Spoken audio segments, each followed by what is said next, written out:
What's up, guys? I'm John Camacho, and today we are going to be talking about the rookie quarterback class. All right. What I want to do with this entire series is going to be looking at different rookies at different points in the season and trying to get a snapshot of how they're performing throughout their rookie season. Right. Usually these videos are going to be dedicated to one player.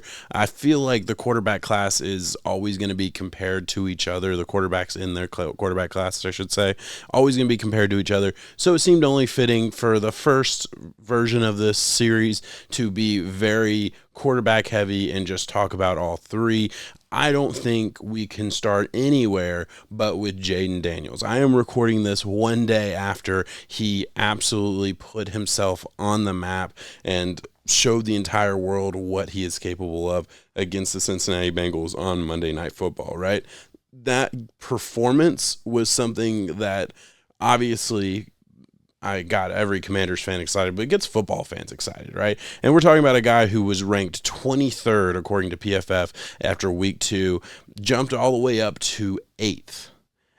Tied for 8th, technically, but 8th. And I wouldn't quite say top 10 just yet, let me be clear, but that was just an example to show how good that performance was. If you look at his stats, he has been great. We're talking about 80% completion percentage.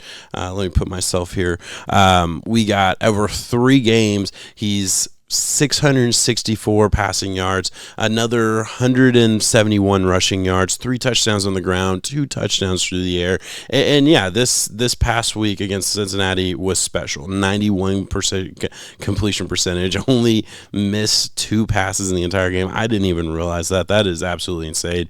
2 passing touchdowns, 0 interceptions, and then another rushing touchdown on the ground. Yeah, that was, I mean, there's no other way to say it. That was like Lamar Jackson level production. And I only say Lamar Jackson because that's what he reminds me of when he's running the ball, especially. When he runs in open space, he looks like Lamar Jackson. Very fluid, very just effortless, and he just runs by everybody. He's just the fastest guy in the field. And look, I don't know. This is early. This is purely just hype and speculation, but that's a little bit of what this video is. I want to take a snapshot of where we are right now. And where we are right now, I want to say he might have a higher upside than Lamar Jackson, which is just insane. We're talking about, a top 3 quarterback in the league. He might have higher upside than that. That's awesome. Commanders hit it out of the park. We're talking about a guy who is clearly the leader in the clubhouse for rookie MVP. It's still early. I get it. This is hype. This is hyperbolic hype. Now, if I were to take a step back, relax, cool off, and just look at it logically, we see a guy who is definitely, developing faster than the rest of the other 2 rookie quarterbacks so far. That even can be said no matter who you are, no matter how you look at it. But week 1 against Tampa Bay, tough defense, was very much just one read and then run type of guy. Week 2 against the Giants, I don't think, get in the end zone that game. Definitely an up and down game for him. And then if you look at it statistically, played better, but rushed for less yards. So kind of interesting. I think in week 2, they kind of said, okay, hey, we don't really want you rushing for almost 90 yards on the ground every game. He had 16 rushing attempts in week 1, came down to 10 in week 2, and then obviously 12 last night. But I think that was just a good, again, development, a real effort to work on the passing game. And last night, again, it wasn't perfect. He missed throws. He still kind of needs to see it. He's not throwing with great anticipation. I know if you watched the broadcast last night, they show a play where he probably had another touchdown in that game if he would have, just trusted his very good wide receiver 1 to make the play and not have to see it. But again, very early, very young. This dude's a baller. And look, I would argue that if it weren't for Jayden Daniels going absolutely nuclear last night, we'd probably all be talking about how well Bo Nix played in week 3. Bo Nix had a really good game. I feel like really turned the corner. Sorry, I can't talk. I really feel like he turned the corner in week 3 of this game, right? It wasn't astronomical. He still doesn't have a passing touchdown in the league on the year, but he looked really strong. He was playing well, and it was against a really tough Bucks defense. Before we get into the stats and anything, I do just want to say, dude has had a murderer's row of the start of his rookie season. So I think that needs to be how we frame the first month of Bo Nix's career and how we talk about it. Dude started with Seattle Seahawks, then goes to Pittsburgh, played tough against a really good, probably top 5 defense in the league right now, and then had Tampa Bay. I'm going to pull up the stats here right now. Again, no interceptions, 69.4 completion percentage, 216 yards, and then another 47 rushing yards and a touchdown on the ground, right? Really, really good game for Bo Nix. Again, that's nothing when you talk about what Jayden Daniels did last week. I get that, but this was a really solid start, and I'm really excited about him.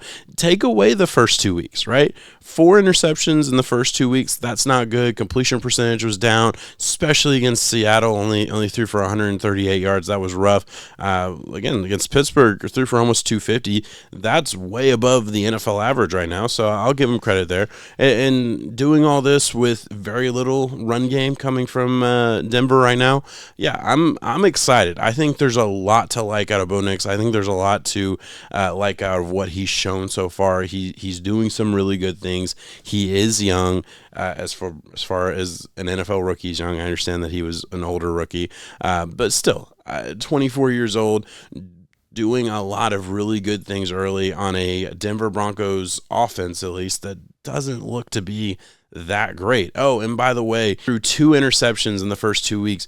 Lost both those games by 1 touchdown. Now, wins and losses aren't ultimately a quarterback stat. I get that, but that's something to build on, right?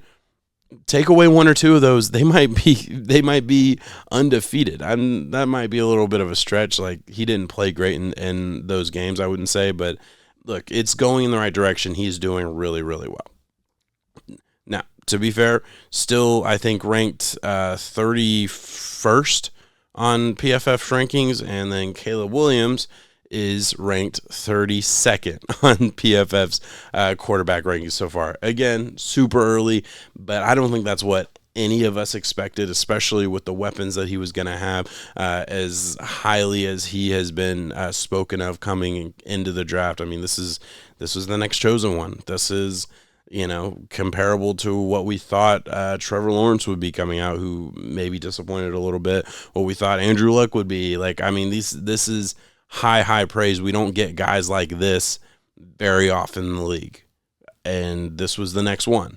That creates a little bit higher standard than I think is fair for guys like this. This is still just a rookie quarterback playing behind a pretty bad offensive line altogether, and in my opinion, is dealing with an offensive scheme and offensive game plan that just isn't really conducive to good quarterback play, no matter who you are. They can't run the ball. They have, I mean, in my opinion, no answers when there's a blitz, or at least they absolutely didn't when they played the Texans. We're talking no hot routes, no get the ball out of your hands quick, no, oh my God, this team is blitzing you every single play, let's call a screen. Nothing. Just letting him get absolutely destroyed. And look, I'm not the schematics expert by any means. I'm not trying to claim to be. I do feel like I watch enough and I've seen enough to make pretty good educated guesses when it comes to these things. And yeah, I think the calls for Matt Eberflus's job are going to get very, very loud as the season goes on. If you remember, his rookie campaign as a head coach, they were loud. And the defense kind of bailed him out. And then, last year, again, the offense wasn't good last year. They are pretty much gifted the, first pick in the draft by the Carolina Panthers. Sorry, Panthers fans. I know it's really annoying to keep hearing about that, but that's just the facts.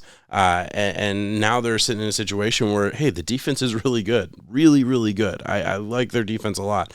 But the offensive game planning, the offensive scheme, to me, doesn't make sense. Doesn't make sense why you wouldn't have hot route answers to blitzes. Doesn't make sense why the play calling would be as, in my opinion, basic as it can be. And again, that is probably an uneducated opinion, but I think somewhat educated opinion. I'll put it that way, somewhat educated opinion. But let me know what you guys think on that. That's just my 2 cents on there. Let's go ahead and look at his stats here. All right, so yeah, look at a guy who 59.3% completion percentage, 630 yards, 2 touchdowns, 4 interceptions.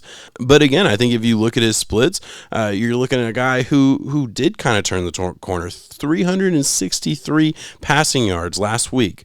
2 touchdowns, yes, 2 interceptions, but if you look at the rating difference, 80.8 quarterback rating versus being in the 50s to low 50s the first 2 weeks, completion percentage was about the same. They were playing the Colts, which their defense, especially the defensive line, isn't nearly up to the caliber that I think Tennessee and Houston's is. Did not realize that he just got the entire AFC South to start the season. That's a little weird. But yeah, he definitely played better. His stats were better. And look, I think there's a lot to like about what Caleb Williams has done so far. He still looks like the guy. Like, he has enough moments, enough flashes where you're like, yeah, that's the first pick in the draft. Yeah, that's the can't miss prospect that everyone's saying he can be.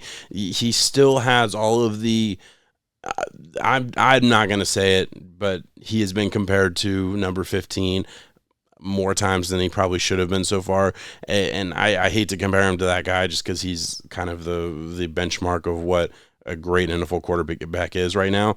But he has the potential, I will say, and he has shown glimpses of the potential to be the best quarterback in the league. That was what you were drafting. That was the upside for what Caleb Williams was when you drafted him. And hey, that upside isn't always seen or fulfilled. You look at a Trevor Lawrence, he had that same upside when he was drafted.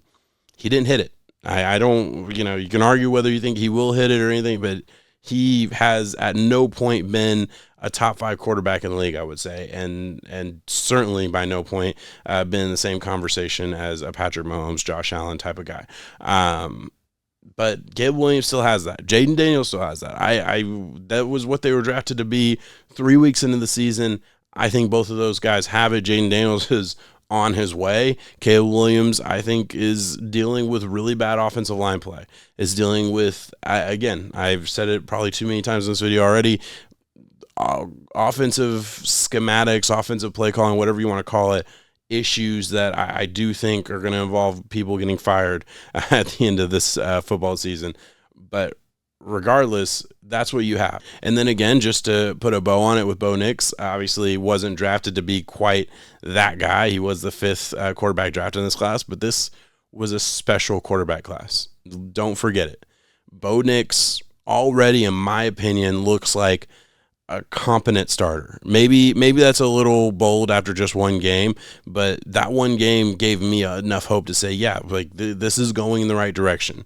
This guy could be at least close to what Drew Brees was for the Sean Payton offense, right? Really, really excited about this quarterback class. Nothing but upside. Obviously, again, it's going to be fun to see how good Jayden can be this year. Is he going to have that CJ Stroud level rookie season that, we were talking about last year?